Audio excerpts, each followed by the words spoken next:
82 years ago, Lincoln delivered the Gettysburg Address. And obviously it's famous. We learn about it in school. We learn the neat little things that it was less than 275 words, that it only took about 2 minutes to read. We maybe learn a little bit about that Battle of Gettysburg and how bloody it was and how many men died. But I don't think we learn enough about what really made the Gettysburg Address historically significant.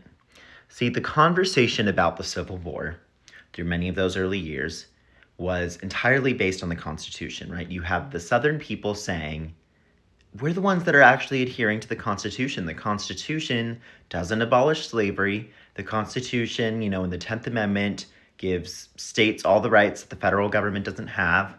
We're the ones that are adhering to the Constitution. In a way, the Confederacy is the true Union. And of course, the Union was saying, no, we're the true Union. We're the OGs here, right?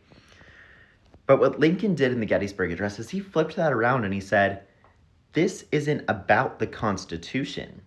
Because 407 years ago wasn't the date the Constitution was, written and ratified. That goes back to the Declaration of Independence. And he immediately says that the country is about liberty and the idea that all men are created equal.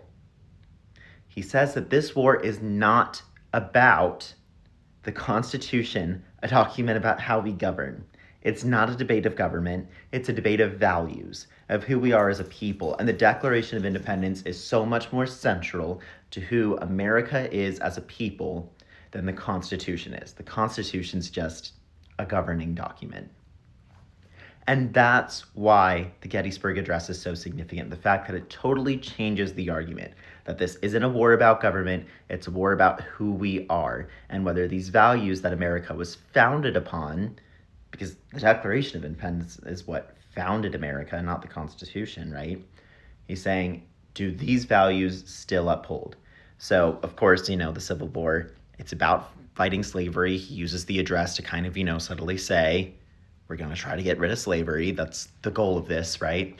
But he's saying that that's not about the Constitution. It's about adhering to the Declaration of Independence. And, if you actually read the original text of the Declaration of Independence, Thomas Jefferson, despite being a slave owner himself, actually did originally put in some things about how slavery was evil and blamed it on Britain. And the other founding fathers made him strike that. So that was a conversation as early as 1776 amongst the founding fathers.